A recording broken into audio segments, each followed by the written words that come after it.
we are looking at what appears to be some kind of a custom mouthpiece, and it's only marked made in Italy. For those of you who don't know, I have hundreds and hundreds of mouthpieces in my collection, and that's because I've been a mouthpiece maker for 20 years. And in my studies of different mouthpieces, I've picked up every oddity that I could either find or afford. And this one is a little bit unusual. When I first got it, I suspected that the rim came off. It does not. So it's brass. I can tell that it has never been plated. So I'm guessing this was built for someone, and then they used it, and that was it. It was a custom mouthpiece.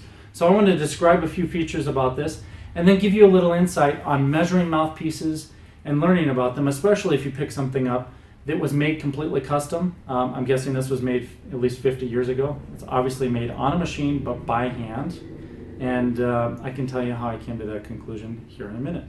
So, first thing is, why have a custom mouthpiece in the first place? Well, I think most of us know that finding the right mouthpiece for you can be very difficult. It can be a challenge. And if you go to the music store, they may only have one line of mouthpieces, and in that line, they may only have 5 or 10 sizes.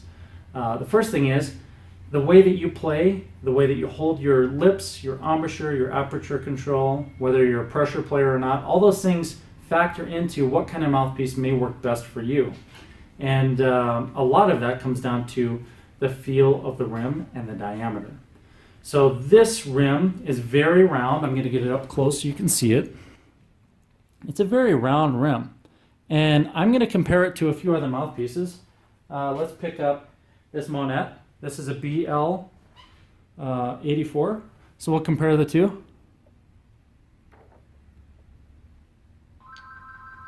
And you can see that the BL 84 is quite a bit more flat. So the made in Italy is very round, inside and outside. All right, and then the throat size is quite a bit different as well. I'm going to compare it once more. This time we're going to compare it to a Schilke. So here we have a Schilke 6A, 4A. Let's compare the two again. Now this 6A, 4A is quite a bit beat up, but I see some similarities between these mouthpieces. Throat sizes look closer to each other, and they both have more of what I would call a cushion rim.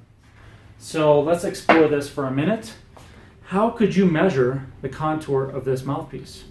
Well, at home, there are a couple ways. You could take a wax or a clay or some kind of casting impression. So in other words, cast it, take the casting off, cut it in half, make sure you get it perfectly in half, and then you could draw out or scan that profile. Here at Harrelson Trumpets, we have a coordinate measuring machine, which is this big $20,000 tool that has a little ruby probe on it, and we go in and we measure each coordinate of every single little part of the contour. And then we redraw it on a computer program, and we compare it to all the other mouthpieces we have on hand. So there are a couple ways to measure that. If you have a custom mouthpiece, you're not sure what it is, you want to recreate it, you'll have to have it done most likely that way. That's the most accurate. However, in most cases, you don't need an exact replica. If we can get the rim very close to the original, then we can rebuild the mouthpiece from scratch. So let's explore a little more about this one. I'm going to show you that I can measure the depth of this cup, and we're going to do that with calipers. So the way I do that is we have a standard setup here at Harrelson Trumpets where we know how deep we need to measure in order to compare one cup to the other. And that's at 375, so 375 thousandths of an inch. And I'm getting my caliper set to that. Okay, so I get my caliper to 375, and then I lock it right here. Now that I have it at 375, I can lightly go inside here, and I can score a circle. Okay, and let me just make sure it's scored pretty well. It's not as easy to do this on camera. Okay, I've got it. Now what I need to do is measure the depth down to that score line. And I'm going to do this with mostly with my focus on getting it right rather than showing it on the camera, because I'll tell you what, doing this on camera is difficult.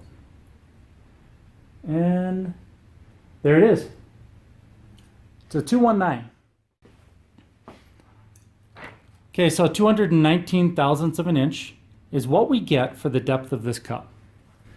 The diameter of the cup is another measurement.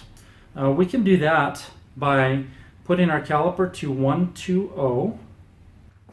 And when I have 120, what I'm going to do is, again, lightly score the inside of the cup. Okay? I'm going to do it on both sides. All right, so now I have a couple score lines in there. I put the caliper down to that score line depth, and that came out to a 576. So this one is a 576 thousandths of an inch diameter. And this is how we measure mouthpieces when we're fitting someone for a new mouthpiece. We can measure the depth, we can measure the diameter, we can scan the contour to get an exact replica. We can also measure the throat, and I'll show you that. The throat is measured with a gauge pin set. And that's what a gauge pin set looks like. We have gauge pins for every size, so I'm going to show you how this works. I've got my mouthpiece, I've got the gauge pin. Can you see that that says 133? Right on the side right here. Okay, that's going to go in. It goes all the way in. Now I have 134 in my hand. Right here, I'll get it upside down. 134 stops. It doesn't go all the way in. So that means that this is 134. We mean 134 thousandths of an inch, because everything we measure is in thousandths of an inch. In Europe, they measure it in millimeters usually. We can do conversions to figure out the difference, but a measurement is a measurement, and they're very consistent. The old version of measuring mouthpieces was with drill numbers. And drill numbers typically would start with a number 30 being the smallest. And I'll look at my chart here. It says a 30 would be a 128.5, meaning 128 thousandths plus a half of it, 10 thousandth.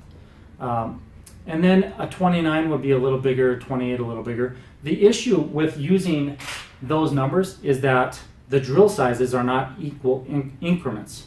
So from a 128.5 to the next number, a 30 to a 29, let's see, a 29 is actually 130, is that right? 136. So the difference between a number 30 and a 129 is 6.5 thousandths of an inch. Now here's the interesting part. What is the difference between a 29 and a 28? Well, I'm going to look. A 28 is 145, or no, 140.5. 29 is 136. So they're only 4.5 thousandths between a 28 and a 29, but 6.5 between a 29 and a 30. That doesn't make any sense, right? That's why we don't use drill numbers. We use thousandths of an inch because we understand that system. And the difference between 1 thousandth and another thousandth and another thousandth is always exactly a thousandth. Whereas drill sizes, it goes up and down. Sometimes it's only 2.5 thousandths between measurements. Sometimes it's 7 thousandths between measurements. So it's not a consistent way to measure, and that's why we use thousandths of an inch. So this is very close. I said it was a 133. It's very close to a 29 or a 30, somewhere in there. It's very small. And this mouthpiece also is a little shorter than normal. I'm going to pull up a Bach Mouthpiece. I may find one here. I have a million of them. I think I have one sitting right here. Okay. All right, here's a Bach mouthpiece. If you look at the difference between the Bach and this made in Italy custom, then you can see there is a length difference. And it's quite a bit. It looks like it's probably about 3/8 of an inch. So this is shorter, meaning it most likely would play more in tune on a B-flat trumpet. And my whole point in showing you this video is to really show you how we can determine the different characteristics of the mouthpiece. The last thing we have not measured is the backbore. And I can do that again, either with gauge pins or with the caliper. The caliper is usually faster. So I'm going to bring it up here and show you that what I'm going to do is put the caliper right in the edge of the backbore and pull it to the other side. I get 332. So we can call that 330 thousandths. That's a pretty good round number. The backbore measurement doesn't have to be very exact because it's not controlling the airflow. that would be the inside throat. It's really controlling that taper from the smallest dimension of the throat to the end of the backbore. So that taper is what's going to create your projection profile, meaning that if it's really spread out like this with a big backbore, then you're going to have more spread to your sound, less focus. If it's almost cylindrical, more focus, less spread. And based on this one, it doesn't have a big backbore. It's fairly small. 330 is, I guess, medium small, somewhere in there. And it's shorter. So I'm going to guess that this mouthpiece is going to be easy in the upper register. It's going to be fairly bright. It's going to use less air, and it's going to be quite focused. So now, let's test it out. Yeah, it's extremely bright, even in the lower register.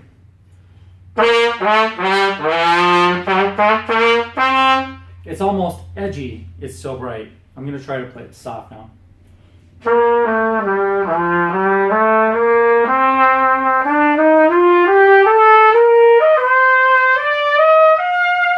And it doesn't really feel like it wants to resonate and be clean, pure tone in the mid or even low register. It feels a little raspy. Now there, it starts to sound like it opens up. So I'm just above the staff, and now it starts to feel more like a pure tone, or it sounds like a pure tone.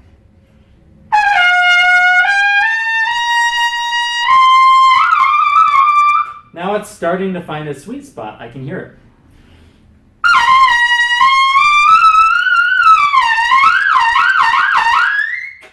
So this really is set up to be more of a lead type mouthpiece.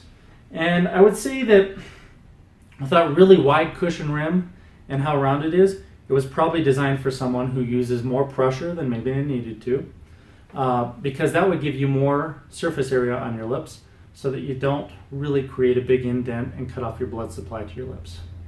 So there we have our custom unknown maker, which is marked Made in Italy.